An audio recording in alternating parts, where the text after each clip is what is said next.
Hey listeners, welcome back to the Third Wave Podcast. I'm your host, Paul Austin, and we've been on a little bit of a hiatus lately. I actually was at my very first Burning Man at the end of August and early September, which, as I continue to describe to people, is sort of like taking acid for a full week. It was almost a remembrance of these early peak experiences that I had in LSD when I was 19 and 20, and kind of stepping back into that flow and that presence and that energy was really impactful, incredible, and took a while to really settle into, which has led to just a few things slowing down as I get back in the swing of things with just my own energy, but also with the Third Wave and this podcast. So really excited for the podcast that we have for you today. It's with a friend of mine, Stefana, from the London Psychedelic Society. Stefana co-founded the London Psychedelic Society with Stephen Reed and has been doing a phenomenal job in growing that community in London over the past 3 years. And now the London Psychedelic Society is really the best example of a local psychedelic society that has both taken an activist approach in amplifying the mission of psychedelic literacy and community, but also a more entrepreneurial approach in actually making it worth their while and time. So not only do they do events in London, and quite a few, they just actually got their own space in London, but they also run experience weekends with psilocybin truffles in Amsterdam or around that area, much like we do with our synthesis retreats. So in this conversation, we dug into, a number of topics, including Stefana's past and, what played a role in her getting involved in the London Psychedelic Society, the relevance and value of psychedelic community. And I think this is especially prescient and important, particularly with what's going on with our community at the Third Wave, as we're launching a new project called 3W Nodes, which is basically launching social, entrepreneurial driven communities in places like New York, SF, and LA to start, where they're kind of like psychedelic societies, but instead of being run by activists, we're going to really take an entrepreneurial approach in making sure that these are sustainable communities that can not only spread the message of psychedelic literacy, but can do so by generating the necessary funds to cover the expenses of the people who are really working and putting their time and effort in. So more details on that in the coming weeks. We'll probably do our first event for those nodes in October, finalizing some of the spots right now. So kind of keep your ears perked for that if you live in those cities. So without any further ado, I bring you Stefana from the London Psychedelic Society.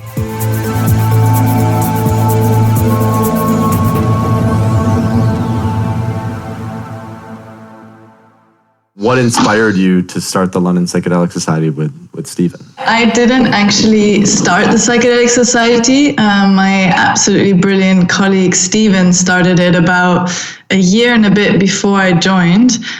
He was actually inspired to do it coincidentally from his first Nowhere experience, which is the European Burning Man-esque festival in Spain, and that was in the context of him having some transformative psychedelic experiences there and seeing them used in, I wouldn't say like a ceremonial context, but he found a more responsible engagement with psychedelics and substances than he'd found at kind of more mainstream festivals. And there was also at the time research going on at Imperial College and in London, and those different elements then inspired him to start the Psychedelic Society in the UK, which at the time was the second psychedelic society in the world. So there was only the San Francisco Society before that, and then we were kind of the first nationwide one. And we started out with the focus on cognitive liberty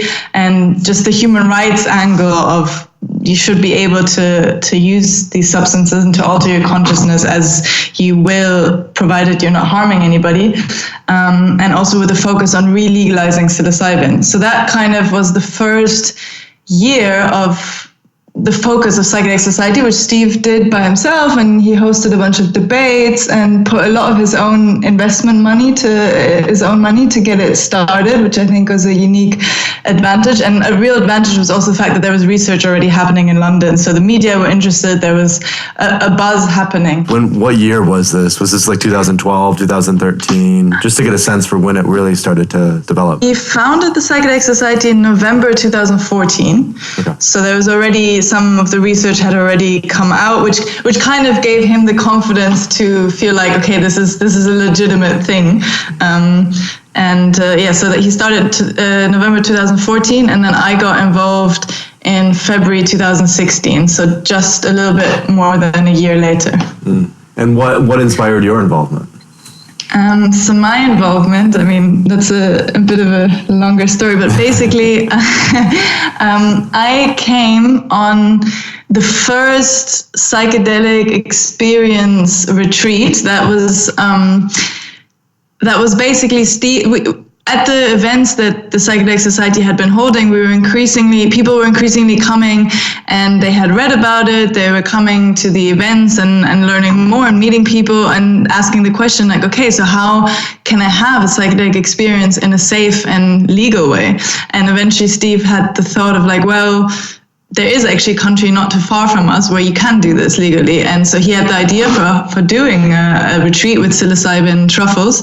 And the first retreat was just a few friends of us, all who had psychedelic experience already, just to kind of test the format and how would this work. And I participated in the very first one as a participant, and had, at that point, my most profound trip that came. It was a year after my mother died, and we were using the playlist that was from Imperial College London, that was used for the trials to treat depression and chronic anxiety. And that was my first experience of taking psychedelics in a ceremonial, intentional setting, and with music in that way to really guide you into deeper experiences. And even though I'd been using and experimenting with psychedelics, not in a kind of party context, but also not in this kind of deep therapeutic way.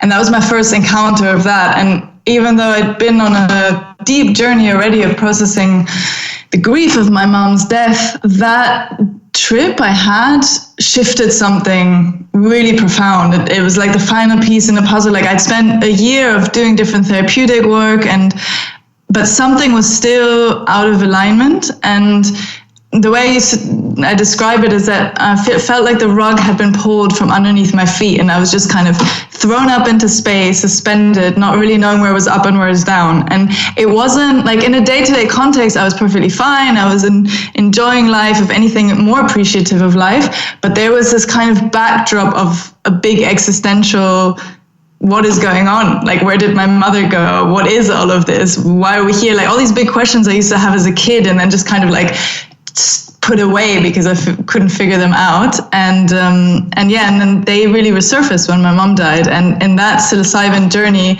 there was this moment that it wasn't a verbal thing as often, or like an intellectual thing. It was just something energetically aligned. I could just feel it. I don't know, like chakras rebalancing, or whatever you want to call it. But yeah, all of a sudden, like this deep, deep peace transcended over me. And I just remember standing in the room, like tears flooding down, and I could just feel my place in the cosmic tapestry and my mom's place, and somehow everything was fine. And it just, it made me be able to really step into life fully again. And that doesn't mean that my like grief journey ended at that point, but it was a really significant moment for me. And that really opened me to how much potential there really is with psychedelics. And then after that, Steve, without me even saying anything, actually asked me like, hey, don't you want to do this with me? Because I'd already changed careers from focusing more on activism to going more in the therapeutic route. So it was all kind of fitting and aligning. And when he asked me, everything in my system, like alarm bells were going, everything was saying like, oh my God, you can't do this. Like, what's your dad gonna say? Like, what doors are gonna close? You know, is this just a crazy idea? And then you change your mind, and then you can't get any jobs anymore because you've worked with psychedelics and like all these warning bells. But there was this really deep feeling in my gut that it was just a strong yes, like, yes, you got to do this. And one of the best decisions I ever made. and such a beautiful story of basically coming to psychedelics really as a medicine, in a way to process, and to not only process, but what I'm hearing in your story as well is this ability to even let go and to step into this new journey or this new responsibility or this new presence. Even it sounds like you didn't have a kind of a clear idea of what that might be, but just in going out there, experiencing this medicine in the ceremonial context for the first time, it opened up, this new possibility for you, which is stepping into your role now as a leader of psychedelic communities and a leader of experience weekends. And so I'm personally, but also I'd say generally the community at large is very grateful for you having said yes, because what a lot of people do is they go, oh, my gut says yes, but really, all these other things that I'm thinking about, which you mentioned just now, the harm to reputation, the potential backlash from family, and just kind of doing something that's way more unconventional, even for those of us who already live slightly more unconventional lives, to step out and to put ourselves in this place. It feels right, but it's still a difficult decision. And so I'd love to hear a little bit more about that. Like, was it just an immediate yes, and you're like, I'll figure things out later? Or was it a process of really sitting down, kind of thinking things through, and then making the decision? How did that play out for you? I didn't think it through all that much. Okay. But no, I mean, it's definitely, I would say that over the last few years of just therapeutic work that I've been doing, also then working with psychedelics and the medicines, like more and more, what is coming through is that I think there are few things in life, if any, as deeply fulfilling as living a life that's in alignment with your values. And I just, by that point, I think the reason I also didn't think it through that much is because of that experience of my mother just passing shortly before that. And that gave me such tremendous sense of perspective of what really matters, and that life is fragile, and what am I going to do with mine? Am I going to just conform to some other people's ideas or perspective, or just play it small? And there was such a deep sense in me of knowing, like, this is important, this is deeply healing, and just to take that leap of faith and trust that I can stand. I went to super prestigious universities, and I was always the good girl, and I have all these credentials. Like, I'm not some cliche hippie high school dropout, I don't know, whatever stereotypes people want to attach to psychedelic use, like not at all. And I really felt, okay, this is a moment where I can just be really true to myself, and there's nothing more valuable than that. And it's actually people, it's everybody, but especially sometimes I feel like especially the people that are afraid to speak out, to speak their truth and share what's really going on, that sometimes can be the most important ones, because every time that someone speaks up, it's like you break the stereotype, you break the stigma. It's like, oh, there's a doctor and he actually takes psychedelics, or a lawyer, or a politician, and that shifts our perspective, our narrative. It's that same thing. Like Steve and I, we've both had super high class university education and all these things, and we used to work in normal mainstream jobs, and And I think that helps give a lot of credibility, and that's been happening in so many different ways of different people having the courage to speak out, and that's partially what's contributing to the shift and the narrative. But I can say even after 3 years of doing this, my dad's still not a fan. Really? So yeah, definitely. If I could make if I could give one person a psychedelic trip, it would definitely be my dad. You should just have him carry Michael Pollan's book. So I've been reading Michael Pollan's book. That was one of the first thoughts I had. I was like, hey, this is definitely going to be the Christmas present for my dad. Oh yeah, that's what I did. I just bought it on Amazon, and I didn't even ask my dad if he wanted to read it. I'm just like, here's a new book to read. And he had read Omnivore's Dilemma before, because Michael Pollan is a pretty well-known journalist in the States, at least. And it seems to be, he's now like talking to me about like, oh, it might be cool to go on, an experience in Amsterdam. I'm thinking, all right, there might be some hope here. Anyway, but to get back to kind of your story and what you're talking about with community development, the interesting intersection here is like, because you had that experience and now you're in a position where you are speaking your truth, so to say, you're acting in alignment. There's a deep sense of authenticity because these experiences that have meant so much to you personally, you can now align your public voice with that. And I'd love to hear you talk a little bit about what you're doing, what you and Stephen and then the other people who are helping to create the London Psychedelic Society and run it. What have you focused on in terms of creating community to facilitate that same ability for those who are just entering the psychedelic space, or maybe who have been in the psychedelic space for some time, but who haven't really come out of the closet, so to say, to really own those experiences publicly? Just before I get into that, another thought just came to me as you were talking that I also wanted to share about this process of having the courage to step into this work. And that is, I think when you have the trust to just follow your heart and your beliefs and your values, and every step you take in that direction, it sounds cliche, but that's definitely been my experience. It's like, okay, maybe some doors will close, but actually, those are the doors that you don't really want to walk through anyway, because they're not in alignment with what's true for you. And so many will open. I mean, and it's not just with psychedelics, like other experiences I had in my life. Every time I just go for something, you can't foresee the complexity, the myriad of different possibilities that are going to open up. But I definitely think that's the way to go, just to trust and follow your heart. Absolutely. Yeah. Trust the process. The intuition. Absolutely. Yeah, exactly. And to trust that there's a deeper wisdom, like those things that we feel in the core of our being and our heart and soul. Like in my therapy work, we have a saying, and it's, your longing will show you the way, your longing will show you the path. And just to tune into that, I'm just like, what do I really feel like? What makes me come alive? What do I believe? And it's like every time you don't do that because of some other people's expectations, whatever, every time you don't do that, that's one step that you're failing to live the life that really wants to be lived for you and that really makes you happy. So it's like having the courage. And of course, some people have faced real constraints and they're difficult choices sometimes to be made.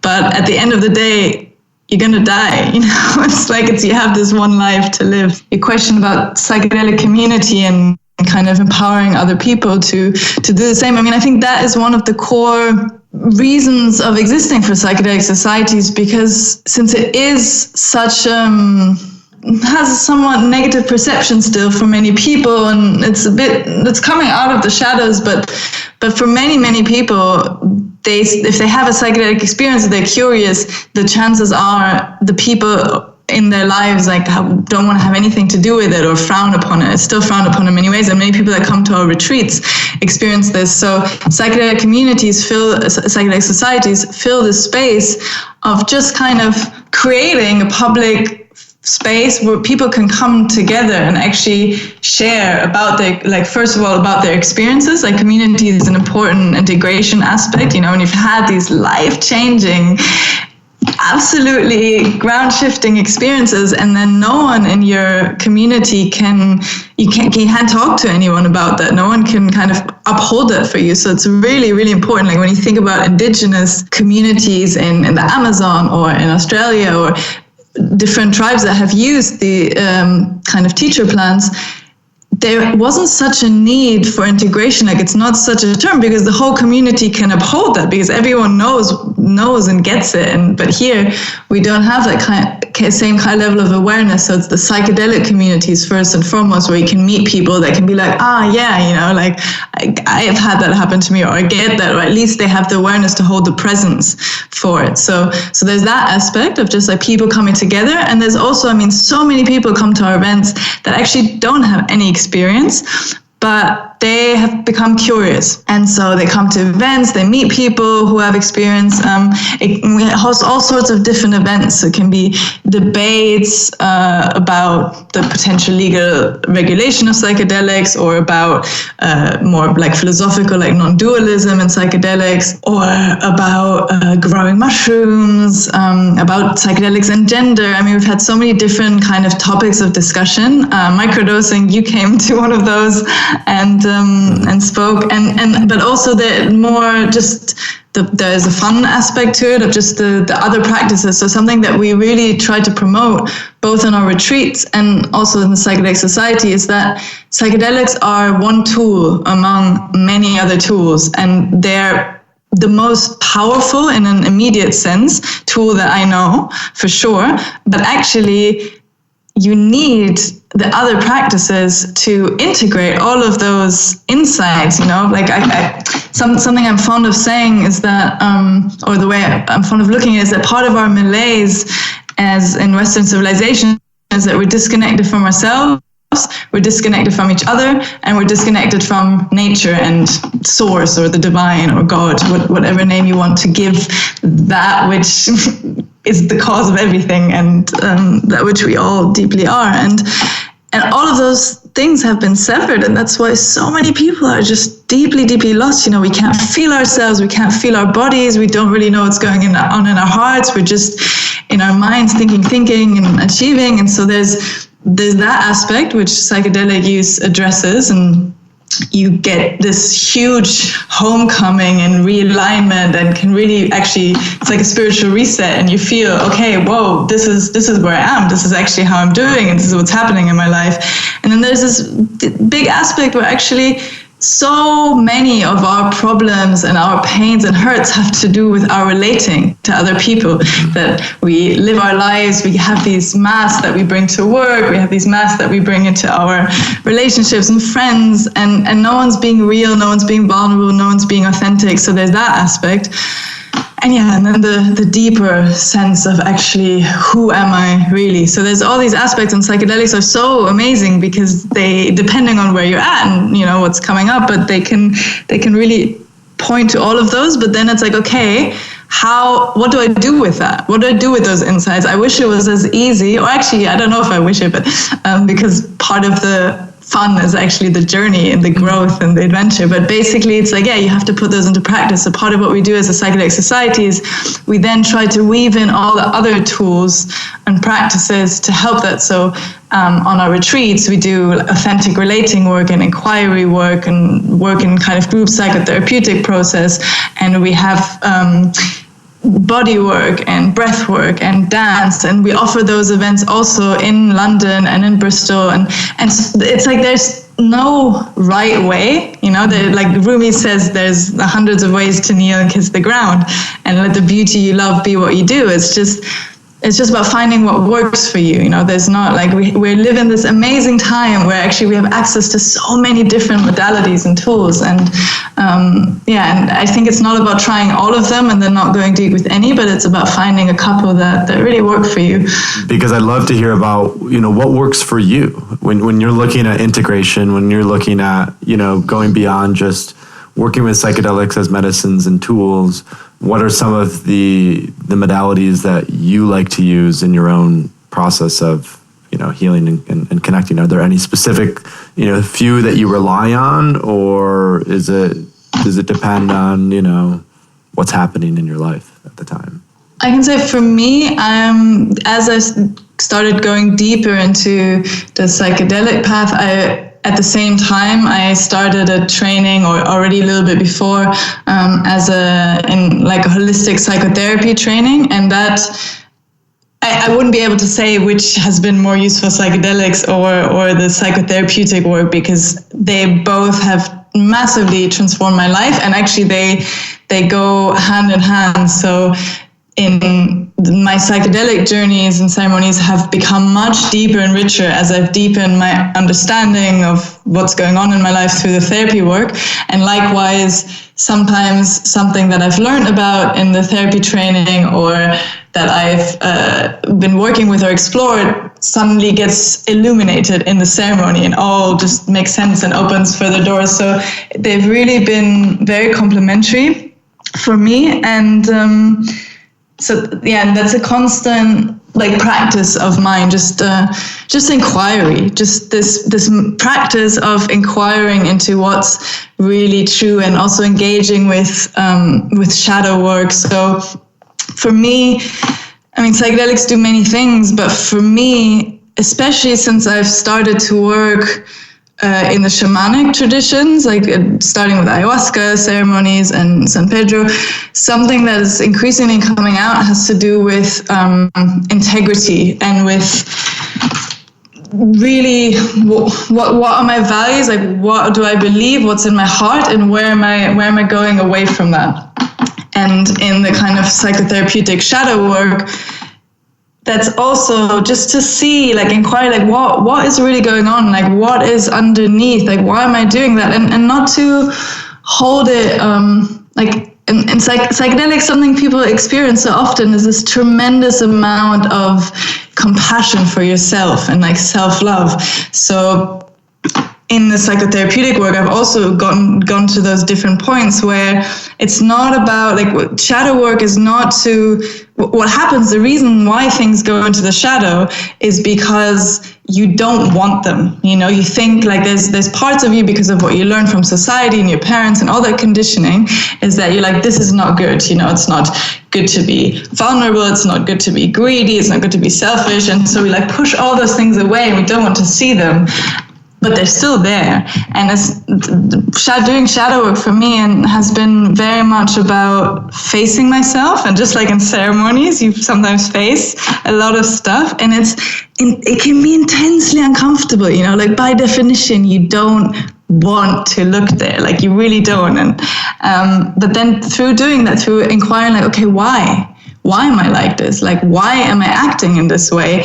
You get to a deeper place, and then you start to understand, okay, I'm really trying to control everything because I'm a perfectionist. And why am I a perfectionist? Because I'm afraid that if I don't do it perfectly, then I'm not going to be loved and no one's going to accept me. And you get to those deeper, really vulnerable layers. And for me, it's been this, it's really going deep and understanding myself, and then learning to hold myself in presence and compassion and love. And then self-love is such a radical act in our society. Everything is that's partially actually where all the stuff, all the acting out comes from. It's from this I don't feel good enough, I don't love myself enough, so I'm acting out in all these ways, and my ego needs to seek validation all the time. So it seems counterintuitive, but yeah, for sure, to practice self-love is really healing. And I've definitely found it's this thing of as a therapist also, the therapeutic space is basically the foundation of it is presence, awareness,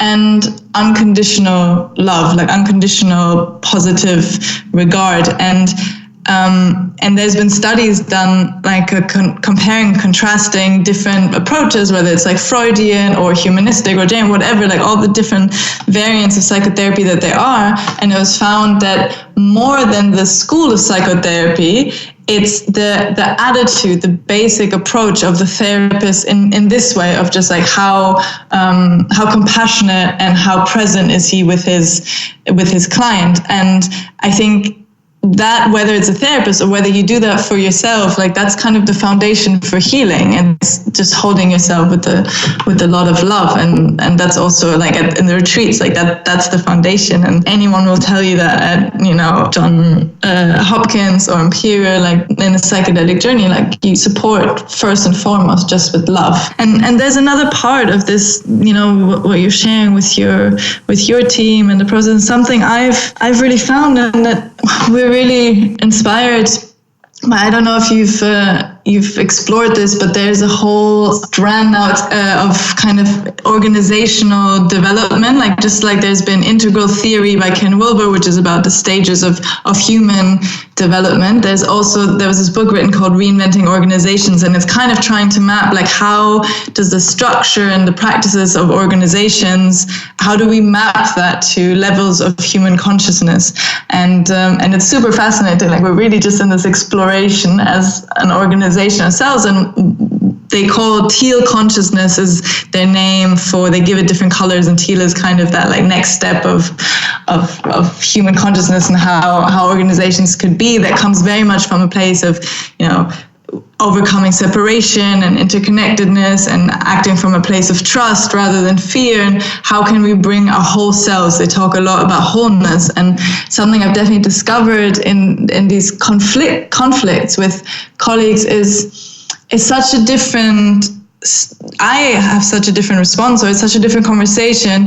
If a colleague of mine would say to me, you can't do this anymore, or like, this is not cool, rather than say like, when you do this, this is how it makes me feel, like this is the effect it's having.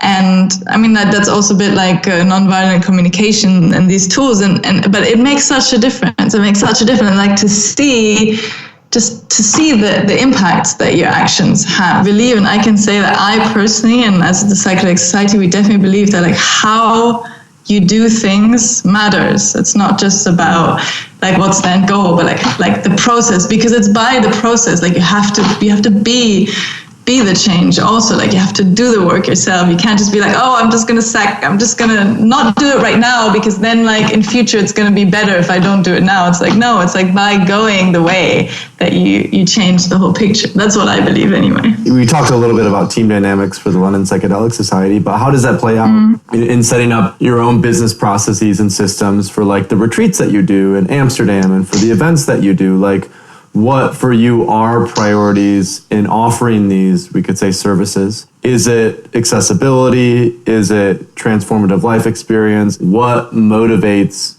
the London Psychedelic Society to offer these transformative experiences? I mean, the underlying thing is just seeing, like, I think it's a feeling that many of us carry in our heart. It's like, wow, everything's somehow going, or like a lot of things are just are a bit off, you know. It's just not, life is beautiful and abundant and an absolute gift, and we as human beings can witness, like we're aware enough to witness the whole spectrum, like the whole miracle of creation. So the natural response should be to want to protect that and to celebrate, and yet here we are destroying everything and competing with each other rather than loving each other. And it's just like there's such a fundamental mismatch of what is in our hearts to what's really, really in the raw, vulnerable sensitivity of our hearts to what's playing out. And I started out, and so did Steve, with a very political, macro, socioeconomic approach. And because of my own spiritual and personal journey, likewise for Steve, I came to the point of actually believing that it's really the inner work. I mean, I'm super, super happy that there's many people working on the macro political issues and all of that. Like, I think all those different dimensions of change are really important, and they all influence each other. And the fact that I can even have this conversation is the result of a lot of human rights campaigning for women's issues and so forth. But for me personally, I really believe that to get to the root of a lot of our issues that I believe are just manifestations of the inner wounding and that are playing out on a really large scale, you have to really go into this inner work. And I was really seeing when I was working in activism and politics, there's a lot of us versus them going on in the world of, like we're the good guys, they're the bad guys. And there's so little actually looking at, okay, how am I replicating the same kind of dynamics that I'm actually wanting to change, and where's like, projecting the anger outward, but what's going on inside of me? And so that's how we came to the inner work. And I guess that's our part of wanting to contribute to the healing of the planet, and more, and so,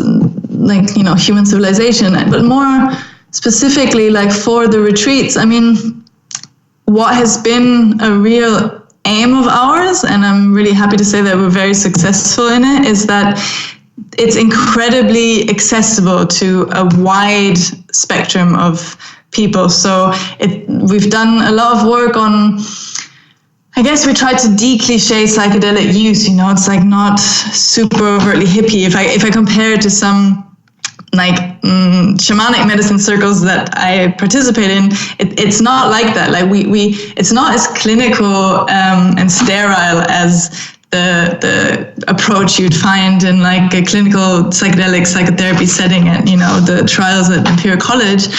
There's ceremony, there's ritual, which we're also like so disconnected from in Western society. We've really lost that part of ceremony, and so we bring in those elements, but in a way that's very much meeting people where they're at, like very making it really accessible and slowly bringing them in. So the people that come on our retreats, I mean, we've had all age groups from, one retreat we had someone who was 19 and someone who was 71, and every decade represented in the middle. And huge diversity of people, people working in IT, and teachers and lawyers and students, and it's very, very mixed. And that's something and mostly people who will not have encountered any of this stuff. The sense of, is there something more to life? Like, have I not, am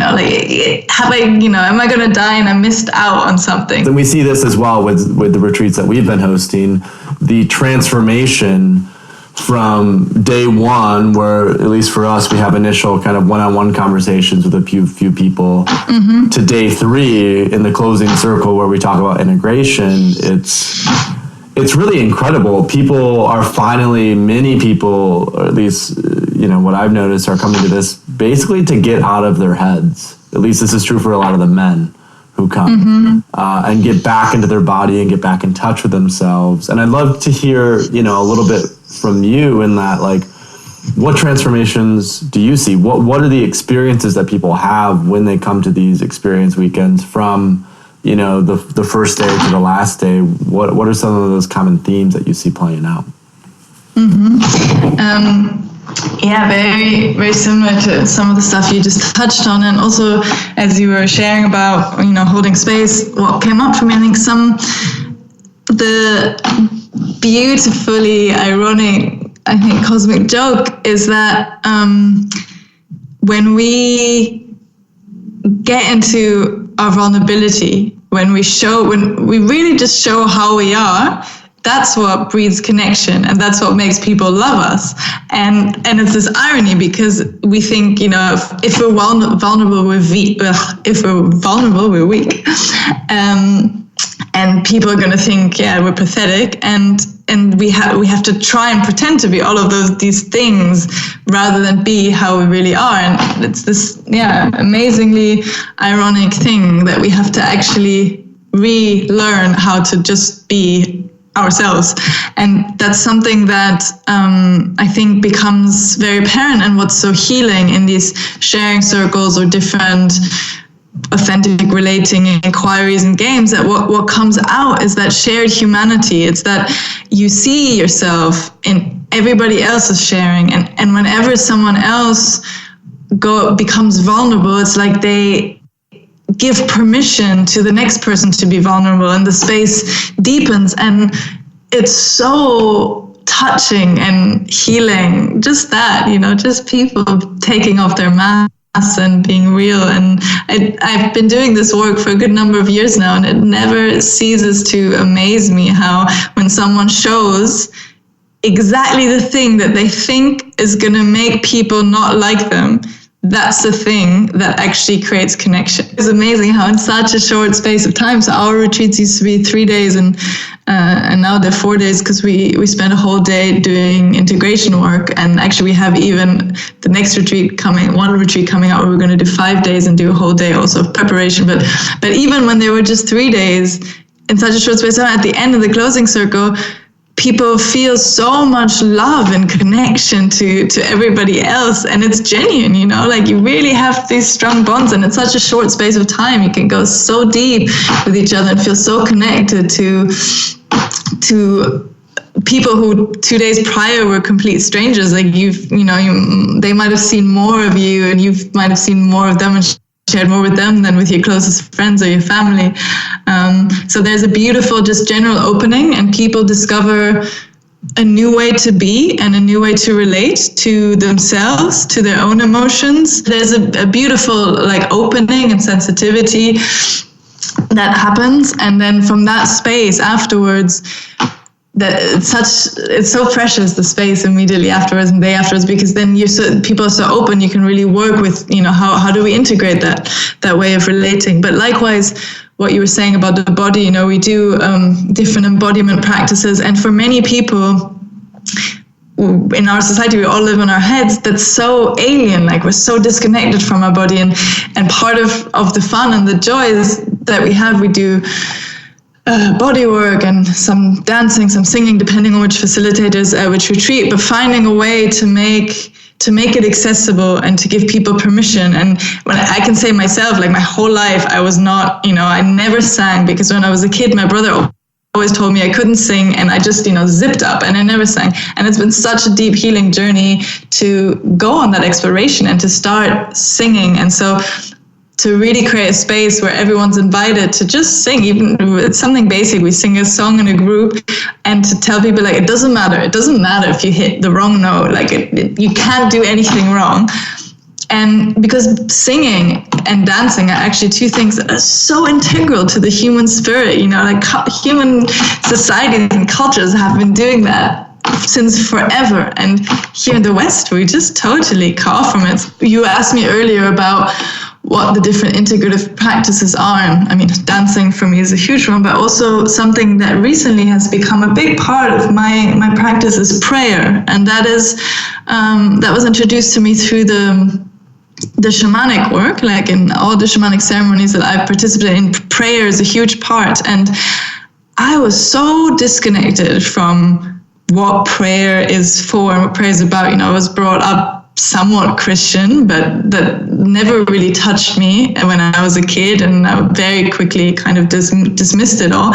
And it was only like in the last few years that I, through different events that happened, started to re-engage with actually like, what is prayer really for, and understanding like what an important aspect it is of the human experience. And to hear the shamans pray in ceremony, like, my God, I remember feeling that that's one of the most important things I could learn in my life, is to pray in such a way, like to speak and to have such a direct relation to that which we can't comprehend, which is so much greater than us, like where we came from, where we'll go to, what we are, and to just speak from the heart, and like really, really truthfully. And so we try to weave in little parts of that, you know, just like gratitude for the food, to remembering every time before we eat that we're so privileged to have such abundance of food, that there are people on the planet who can't eat, and that from the seed and the sunlight that nourished it, and the rain that watered it, and the soil that grew it, to the farmers, to the people who transport. I mean, there's so many things to be grateful for in every moment. So just to weave those practices in, all of those things touch people, and different ones touch different participants in different ways. So it's hard to kind of categorize that. But I also want to be really honest, and I think this is a really important part that's not talked about enough, is you experience huge opening on those retreats, and people have life-changing experiences, but then there comes the inevitable contraction. I mean, I have not heard of anybody who hasn't experienced a contraction after like a big expansive psychedelic experience. Maybe there are some people, but I at least haven't met them. And I think that's a really important thing to acknowledge, that's first of all like a natural part of the cycle, you know, like the heart muscle expands and contracts in our hand, and that's just part of the ebb and flow of life. But also to really engage with that, like what does that mean, you know, because people, especially if it's their first time, they can be like, wow, everything's changed now. And as a facilitator also had to go on a huge process with that, because of course your ego feels very comfortably stroked if you're holding the space, and then people having these profound experiences and saying that it changed their life, and you can feel really good about yourself. But I definitely then ask, okay, and what about 2 weeks down the line? And how are they doing 6 months down the line? And it's not to invalidate the experience, because the experience was hugely profound and it can be life-changing. I mean, I've experienced it myself, and I know from many participants that I've stayed in touch with, but it's just not quite as black and white as that, or it's not as straightforward. It's like you still have to do all the work afterwards, and even if you do the work, then it's still hard and it goes up and down, and it's a journey. Like the whole thing is a journey. It's not a magic bullet. And I think at the moment, because people are so desperate, there's so many people so lost and so desperate, that with this new hype that's happening, people are jumping on like this is going to be the fix now. Like this is going to be the magic bullet, because you see all these studies and everyone's really excited, like, oh, psilocybin can cure depression. And like, it's amazing that the tide is turning, but yeah, it's also, I think, really important to speak very frankly of how difficult it is still.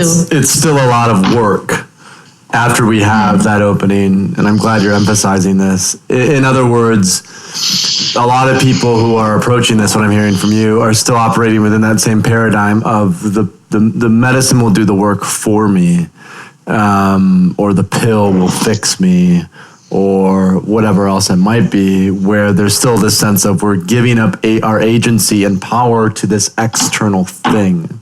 And I think what I've learned from psychedelics, and what many people are learning, is that ultimately the agency and the responsibility in almost every way is up to you. And there's obviously qualifications of that, like obviously with all the systemic issues that we deal with as a culture and society, particularly if you're, you know, Black in the United States, or Hispanic, or even, you know, a woman in many countries. There are certain things that must be overcome, but at the same time, ultimately, that was kind of my main thing that I came to, is like, oh, I can say, oh, all these things are wrong externally with the system that I live in, but ultimately then it's up to me in terms of how I'm going to approach that, and not only changing my relationship to these things, but ultimately also like being empowered enough and having enough agency and ownership over these things that I can actually work to change those larger systemic issues. You yourself you have the most power to change that. Yeah. And it's just this thing, like you can't really change other people. You can change your reaction. You can change the energy which you're sending out. You just be it, but also with yourself, you know, of course, I think we're also part of our culture is that we live in a really convenience, consumer-oriented culture. So we want, you know, we want the change now, and we want it fast, and we want it easy, and that's so different to, especially some of the Eastern traditions, or also in the Amazon, you know, people who do dietas and long, like we're different cultures that still have a sense of discipline and patience and commitment, you know, like that things take time. So to really have patience with yourself. And I think that this, just coming back, like whenever I kind of veer off course a little bit and get disconnected from myself, or just caught up in the daily grind, ironically often it's exactly those times that we then stop doing our practice. Like we stop meditating and we stop going for a run or whatever it is, because we don't have enough time. We need to do this and that, or actually like we're just not feeling in the mood for it.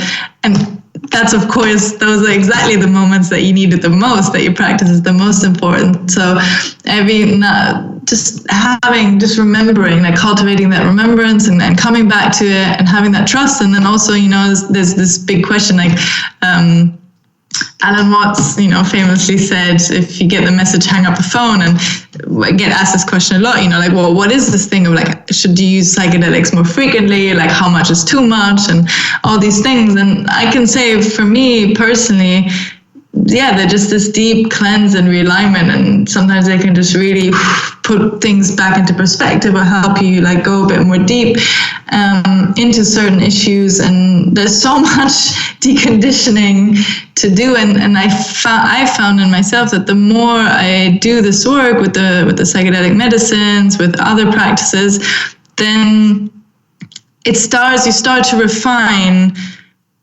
who you really are and what you're really feeling and what's really going on. And with that comes a growing sense, I think, of trust in life and of courage.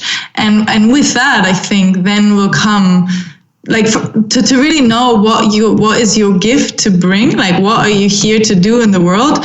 First, you have to kind of clean out all the stuff that isn't you, all the expectations and the ideas that have been put on you by your parents, by your education, by society and advertising, everything you're bombarded with all the time. You have to kind of do a proper cleansing out to feel what is really that guiding force inside your spirit, inside your being. What does your soul want to manifest? And then that then will come the courage and the trust to follow that. It comes back to our earlier conversation of, do you have the courage to speak out about psychedelics and associate yourself with that or not? And whether it's psychedelics or whether it's something else, I think like the clearer you become, like the more work you do and the clearer you feel like what is really true for you, the harder it becomes for you to abandon that and to do something else.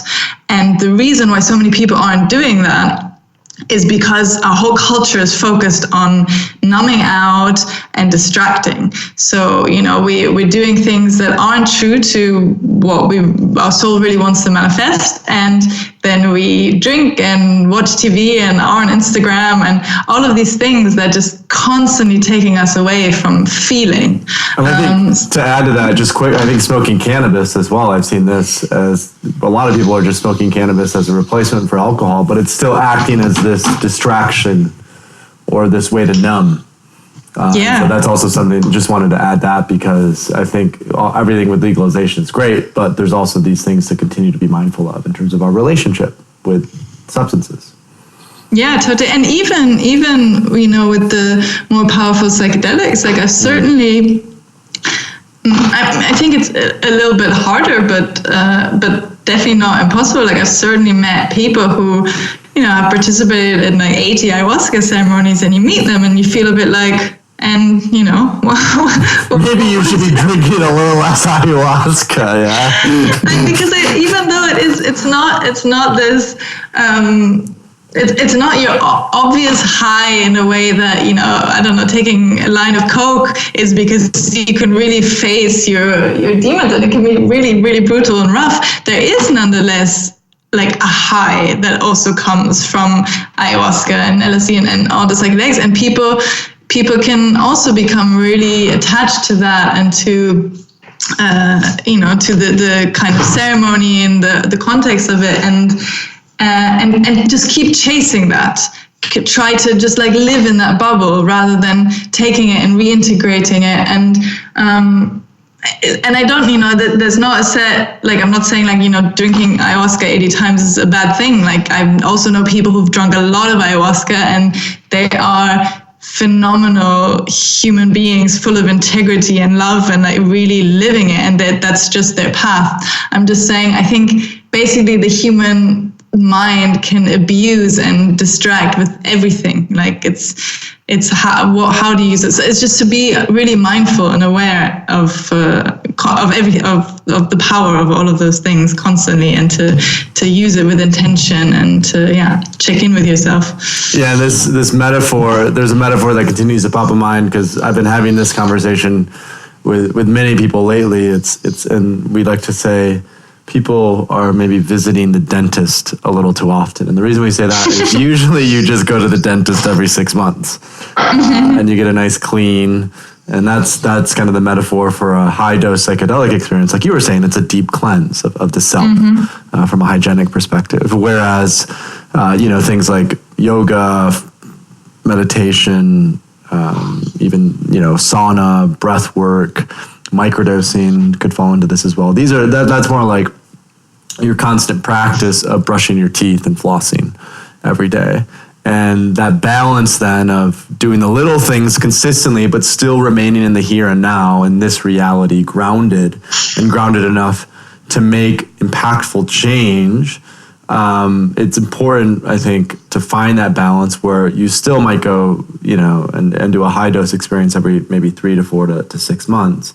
But at some point, like you said, it just becomes more of a distraction. So this is a conversation that we've been having internally from a team perspective. This is something that I've been reflective upon, that I've been discussing with different friends. It's like, maybe you should do a few less dentist visits, and maybe you should just take what you've learned or the insights that come from those experiences and now look at, okay, how do I actually integrate this in kind of on an ongoing basis? So even what you were talking about earlier with, Ken Wilber's integral theory and spiral dynamics and Frederick Laloux's, reinventing organizations. This for me is the big question that at least I'm curious about, is how do we integrate post-egoic transformative experiences into organizational culture to change the way that business is done? In other words, where people aren't incentivized by financial, most companies aren't incentivized by only financial profit, but also social and ecological well-being, which is a major element of this maturation and kind of integrating consciousness that Ken Wilber has spoken about, Frederick Laloux. There are elements of that in holacracy as well, which is slightly different. Kind of the green teal stuff. So these are all important questions. But with all that being said, I'd love to start to wrap up. And in wrapping up, I'd love to hear your thoughts a little bit just about where is the London Psychedelic Society headed? So what's on the agenda or what's on the horizon for maybe the next 6 months to a year? And what are some of your larger kind of visions for how this will continue to develop and grow to change the conversation around psychedelics, both in London, but also, internationally? So in London, the UK, one of our main focus points at the moment is the campaign we've launched to reschedule psilocybin from Schedule 1 to Schedule 2 substance, which would just make research a whole lot easier, less red tape, less money, and so that we can really get the science and the data to then ultimately hopefully contribute to changing the law, but to show that the benefits and also the things to be aware of. But so the political campaign in the long run, after if that is achieved, our vision is definitely for the UK to move towards hopefully a more decriminalization scheme, just like in Portugal. Do we definitely have the position that ultimately a lot of or actually pretty much all the drug-related harm comes from prohibition, and prohibition doesn't serve anybody. But that's a whole nother conversation to get into now. But so that's kind of there's a lot of campaigning focus. We've just secured our own venue in London, so that's a really exciting kind of next shift in life over there. So that's going to be a combination of a co-working space and an event space, so just really kind of doing even more work on building the psychedelic community and creating a real hub for all these integrative practices and for people to engage with the Psychedelic Society and the different things that we offer. in terms, and the like long-term vision would be to, something that we're doing actually is we're going to do a little bus tour around the UK hopefully next year with events and talks, and to just to really keep spreading the message, spreading the information, reaching also areas of the country. Like London is obviously very international and the research is happening there, but the UK is much larger than that, so we're really trying to expand and reach out.